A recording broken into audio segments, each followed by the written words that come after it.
Muito importante agora. Segundo a Associação de Medicina Intensiva aqui do país, 500 mil pessoas no Brasil são internadas por ano vítimas de traumatismo craniano. Cerca de 100 mil pessoas morrem no decorrer de horas e outras 90 mil desenvolvem perda irreversível de alguma função neurológica.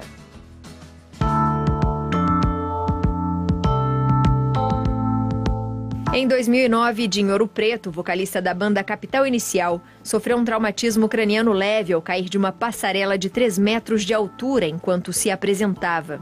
Já o piloto Michael Schumacher, 7 vezes campeão de Fórmula 1, sofreu um trauma na cabeça muito mais grave em 2013, enquanto esquiava nos Alpes franceses. Após o acidente, ficou em coma e desde então seu estado de saúde é um mistério para a imprensa.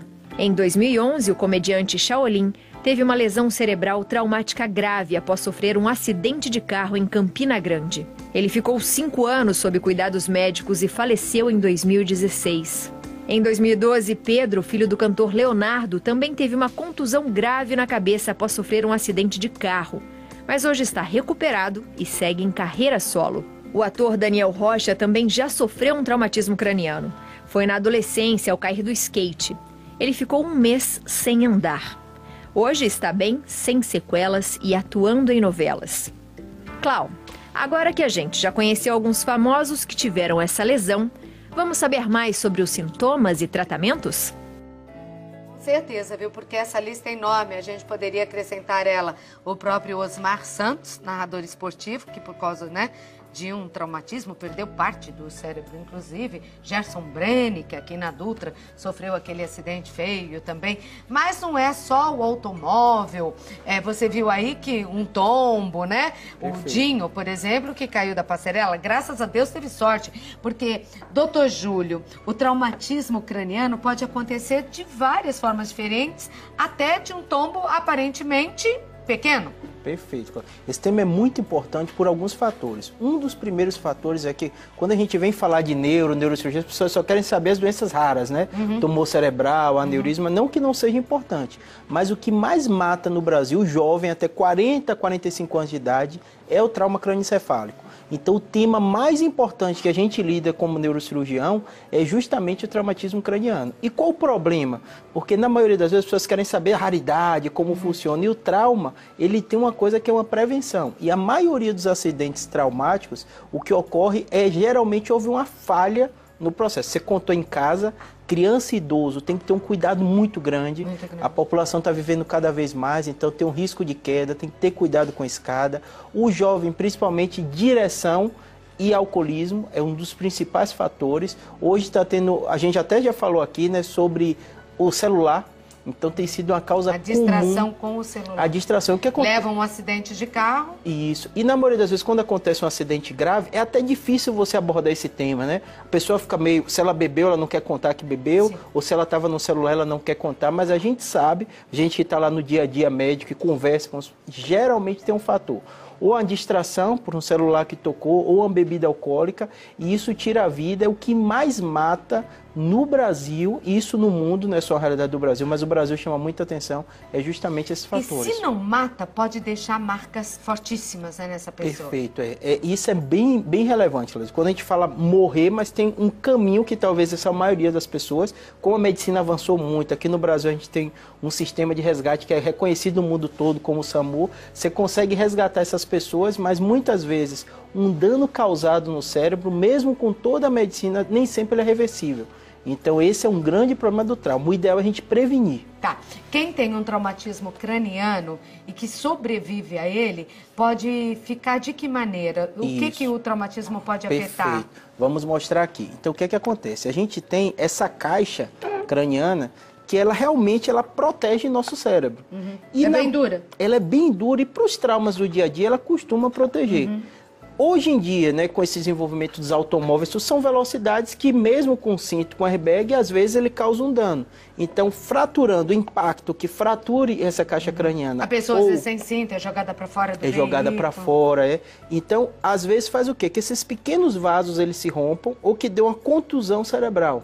Então, o que a gente tem no traumatismo, a gente tem os hematomas, que são sangramentos, que ele pode ser extracraniano, subdural ou uma contusão, quando dá dentro do cérebro. Quando dá essa contusão no cérebro, aquela região que sofreu pode ficar comprometida. Óbvio que cada região no cérebro tem uma função. Sim. Tem locais que dão danos mínimos e tem locais, se for área da linguagem, a pessoa perde a linguagem, se for área da força... Pode ficar bobada, sim. Pode ficar, a região frontal, por exemplo, que é um dos locais que mais acontece, ela na base do crânio, que a gente chama, ela é cheia de ranhaduras. Então, quando você tem um trauma, o cérebro movimenta um pouquinho e pode sangrar. Ela é a região responsável pelo comportamento. Então, às vezes, a pessoa fica, que a gente chama frontalizada. Ela fica mais lentificada na resposta. Às vezes, até a parte cognitiva está boa, mas ela pode lentificar um pouco. Ou seja, o ideal é a gente evitar ao máximo esse tipo de trauma, mas quando acontece ele, a gente sabe que tem reabilitação, não significa, às vezes você está assistindo o programa, teve um parente ou está na UTI, que ele vai ficar com sequela. Muitos reabilitam, mas é um processo longo, porque o neurônio ele não tem uma regeneração fácil e simples, então precisa todo um processo que a gente chama de plasticidade para outras áreas do cérebro começarem a cumprir aquela função. O tempo é importante, doutor, quando uma pessoa sofre um traumatismo craniano, seja ele por um acontecimento em casa, jogo de futebol, por exemplo, pode acontecer, né? Qualquer lugar pode acontecer. O quanto mais cedo ele chegar ao hospital, melhor. Dá para se operar essa região, fazer alguma coisa? Essa sua pergunta é essencial. A gente já falou de prevenção, agora vamos falar. Teve uma pancada na cabeça, obviamente, tem traumas mínimos. Você vai levantar e bate numa prateleira, né? São traumas que, de um modo geral, eles não levam consequência. E existem traumas importantes. Um idoso caiu de uma escada de 2 metros, um menino está na laje. Esses casos que a gente diz de alto impacto, um acidente de carro, está 80, 70 km/h bateu, é indispensável procurar o atendimento médico. Às vezes, mais rápido possível. O mais rápido possível. Às vezes o pai e a mãe ficam na dúvida de criança. Criança cai muito, a gente sabe o que acontece. Bebê, às vezes, cai da cama por um descuido e um tombo da cama já pode... Pode ocasionar. O mais importante que a gente chama é o mecanismo do trauma, que é o mecanismo. Por exemplo, um bebezinho, isso acontece. Aconteceu semana passada, tive avaliação, caiu do beliche. Um beliche para um bebezinho é um trauma importante, então sem dúvida vai precisar. Às vezes, para o hospital mesmo que aparentemente não esteja tenha nada, nem que o médico avalie e depois libere, porque o trauma é muito importante. Para a criança, a cabeça dela, ela ocupa grandes volumes. Então, deixa eu perguntar uma coisa. Pode acontecer traumatismo craniano sem sangramento visível? Pode. Isso é uma das coisas mais relevantes. Então, o que acontece, Claudete? Você tem essa proteção, que é da caixa craniana. Então, muitas vezes, o paciente pode ter uma pancada que mexeu esse cérebro e sangrou só lá dentro. Então, as pessoas têm um conceito errado, que diz assim, sangrou e saiu pelo nariz, foi bom. Mas não sai, são sistemas diferentes. Às vezes você tem uma fratura nasal, às vezes as pessoas têm o conceito de fraturou e saiu sangue pelo ouvido. Isso não significa que é melhor ou pior. O mais importante para a gente, neurocirurgião... E ainda que não saia nenhum sangue. Isso, mesmo que não saia nenhum sangue. E mesmo que o paciente esteja muito bem, isso é um conceito importante. Para você ter ideia, tem até um conceito na neurocirurgia que chama walk and die, que às vezes a pessoa que tem um acidente, ele aparentemente está muito bem, por isso que o walk ele está andando, está conversando e depois ele morre, porque às vezes o sangramento está sendo pequeno e está dando. Então o mecanismo do trauma... Aí de repente... Isso, por isso que quando tem um capotamento, né, que são acidentes importantes, nem há muita conversa. O médico vai lá na cena, ele mobiliza o paciente inteiro e leva automaticamente para o pronto-socorro. Às vezes a gente está vendo uma partida de futebol, vê um jogador que caiu, ele perdeu a consciência, e às vezes quem não entende até comenta, né, é desnecessário isso, não, é importante. Ele perdeu a consciência, eles vão fazer toda aquela imobilização, remover, porque a pancada pareceu ser importante, para fazer esses testes que excluem. Doutor, eu me lembro que no passado, quando uma criança batia a cabeça ou caía, enfim, batia a cabeça, os pais diziam, não deixa dormir, mantenha acordado, porque é importante. É importante? Perfeito. O que acontece? Quando você tem uma pancada, a gente contou os exemplos mais clássicos que ninguém tem dúvida, um bebezinho cai do beliche e tal. Mas tem aquelas pancadas que o pai e a mãe ficam meio na dúvida. O menino está correndo, ele bateu a cabeça na parede. Então, um dos cenários que a gente tem que é importante é ver se houve alguma mudança. Ou mudança de comportamento, ou ele está com alguma fraqueza, ou se ele está muito choroso. Qualquer um desses sinais de alerta tem que levar para o pronto-socorro. Às vezes acontece que o menino bate a cabeça e ele fica nervoso, chora, fica irritado. Então o ideal que a gente fala é que fique em observação. Sem dormir. Sem melhor. dormir. Às vezes acontece da criança, é difícil a gente controlar isso na criança, né? Ele dorme um pouquinho, o que a gente fala para os pais é que às vezes tem que chamar, ver como é que tá direitinho, nesses traumas pequenos. O melhor é levar para o hospital, né? Agora, você estava dizendo, quer dizer, eu perguntei há pouco se é bem duro. Você falou que é bem duro, né, doutor? Dura. E a da criança é mais molinha? O da criança tem algumas características. Quando ela é pequenininha, que todo mundo chama, o termo leigo é moleira, né? A gente moleira chama de mole. fontanela. Ai, isso. Cuidado, que a moleira tá molinha. O que é a moleira? A moleira se é dá a pra caixa, pegar. é o crânio. Isso. Não sei se dá para pegar, tem essas coisas que a gente chama sutura craniana. É só segurar isso. aí pra mim que a gente vai pertinho. Tá vendo que tem essas linhazinhas, essas ranhaduras? Então, isso é a sutura. Onde funde uma com a outra é a região que a gente chama da fontanela pro termo médico e moleira pro termo. Então ela tem tanto aqui na frente, que todo mundo fala, né? Que é quanto mais aqui atrás também, tem outra. Então dá relativamente... E é mais molinha quando é mais molinho. É porque, na verdade, isso não fechou quando a criança está pequena. Até uns 6 meses ela fica E quando mais fica ou menos durinha aberta. que nem um adulto, assim? Isso, depois de 6 meses isso começa a fechar as fontanelas. Cada criança tem o seu tempo, a anterior tem um tempo, a posterior. Então, assim, o mais importante é a gente entender que é mais frágil o osso da criança, a gente não tem dúvida. Ele tem essa abertura, então por isso que no caso da criança, e mais importante, ela não sabe falar o que está sentindo. Então, tanto para o médico como para a mãe, ver uma criança chorando depois de uma queda, ela às vezes é difícil. O que eu falo para todo pai e mãe, teve dúvida, porque como eu sou neurocirurgião, eu tenho muito pacientes, às vezes você recebe o WhatsApp, alguém está dúvida, teve dúvida, melhor levar o pronto-socorro, você perder 1 a 2 horas, ir para casa tranquilo, de você ficar com a criança em casa ansiosa, vendo se aconteceu alguma coisa ou não. Então, olha, doutora, eu vou contar uma coisa. Com a doença da minha mãe, agora falecida, eu acabei visitando muitos hospitais, né? E acabei ficando muito tempo no hospital também, sabendo de muitos casos. E alguns me chamaram muita atenção para esse assunto, o traumatismo, porque eu nunca imaginei que uma escada de casa pudesse ser tão perigosa. Eu vi casos de mulheres jovens, 26 anos, e que estão em estado vegetativo, e não foi uma só, mais ou menos nessa faixa etária, porque caíram das escadas de casa e tiveram um traumatismo craniano. Uma, ela um pouco mais senhora, mas também que está em estado vegetativo, caiu de uma escadinha de 2 andares de dentro de casa. O que explica isso? Que às vezes um tombo de bicicleta pode levar ao traumatismo craniano e uma pessoa cair, sei lá, do 3º andar e sobreviver sem trauma. Eu vou contar como um paciente me explicou, que eu achei bem interessante. Ele falou, às vezes você está com o celular na mão, ele cai do local muito baixo e quebra a tela. Às vezes você está no local alto e não cai. Qual é o raciocínio? Né? É o jeito que bate. Então, às vezes, o paciente está num acidente de carro. Às vezes você tem um acidente de carro que você fica espantado que ninguém teve nada. Como a pessoa saiu viva daqui. Como ela saiu viva, porque é o jeito que bateu. Então, no cérebro, a gente tem um mecanismo que a gente chama de aceleração e desaceleração. E, principalmente, que eu noto com frequência, é onde bateu. Então, às vezes, o paciente... Tive pacientes esse ano de queda do banheiro, não tem nem escada. Júlio? Escorregou no banheiro idoso e bateu naquela quininha do box. E isso às vezes dá uma fratura e dá um hematoma que a gente precisou operar. Já tive pacientes que caiu do colo do pai e da mãe, sentado, mas na hora de cair tinha aquelas banquinhas que bateu na quina da banquinha. Quer dizer, a quina é sempre um problema. A quina é sempre o problema e o jeito também da bancada. A gente falou da criança e do jovem, o idoso, eu falo com todo paciente, eu percebo isso, pacientes que a gente opera, o idoso que ele é muito saudável, o cérebro dele está muito bem, mas o corpo não responde igual.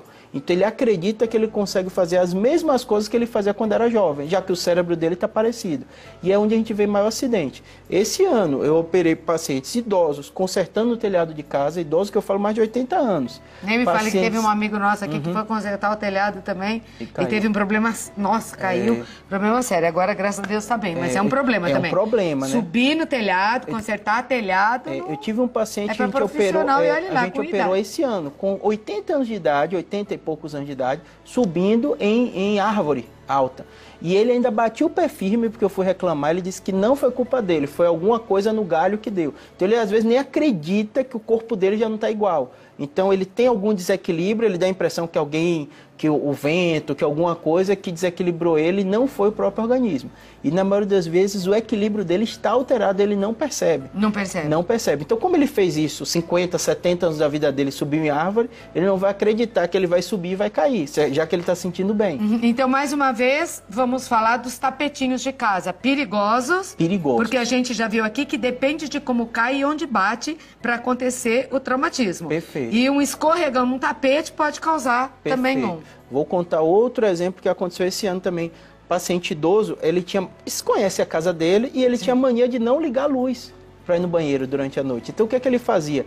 Um tapetinho, alguém tirou de um local e colocou em outro, ele ia tudo escuro já de noite no banheiro dele certinho, escorregou no tapete e teve um traumatismo craniano importante. Nossa, por um tombo de tapete. Por um tombo de tapete, porque como às vezes você está à noite, está mais sonolento, e você tem aquela sua rotina de fazer, alguém mudou o cenário da casa, tudo escuro, ele tropeçou e caiu.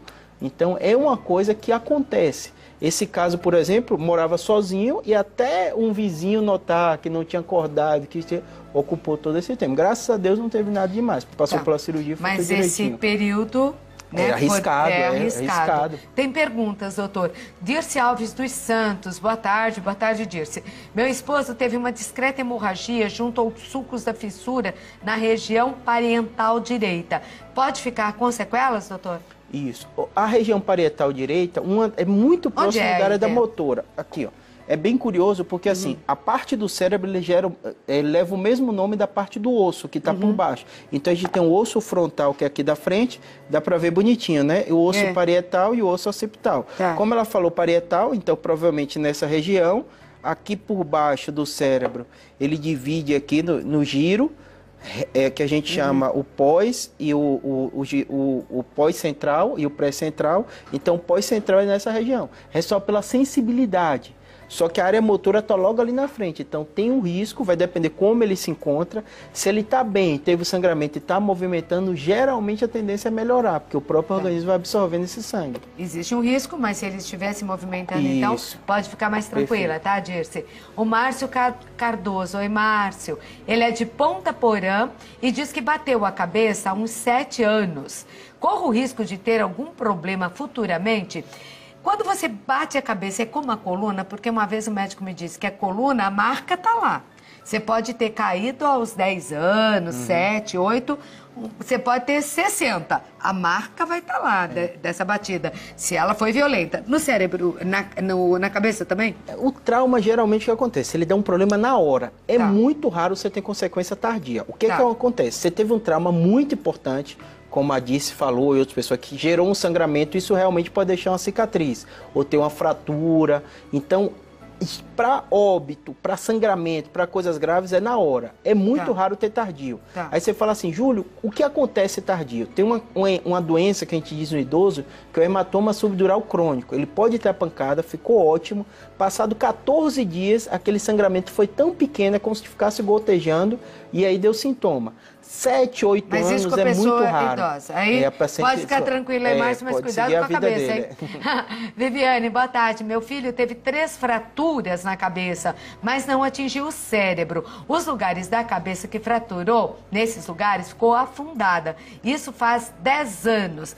É normal afundar assim, doutora? É o que ela quer saber. Pode acontecer. Quando você tem um afundamento craniano, a pergunta dela é perfeita. Por quê? Osso é osso. Então, osso não tem uma função cerebral, nada disso. Então, se você tem um afundamento, o médico avalia na hora. Se o afundamento foi importante, estiver comprimindo o cérebro, às vezes você tem que operar para voltar no local. E como que volta? Tardiamente, a gente corta, tipo uma serrazinha, e coloca uma placa e um parafuso, alinhando ele. Você tá brincando? A cabeça fica com uma plaquinha assim? Fica com plaquinha. Todas as neurocirurgias que a gente fala, que a gente acontece é isso. Porque como é que você vai tirar o osso para operar o cérebro e depois colocar no lugar? Mas vocês não tiram essa metade logo de uma vez? Não, né? Mas aí como vai proteger o cérebro depois? A gente tem que tira, opera e depois coloca no lugar. só tira o lugarzinho, faz um buraquinho e corta o osso ali. E as plaquinhas parafusos são parecidas com essas assim.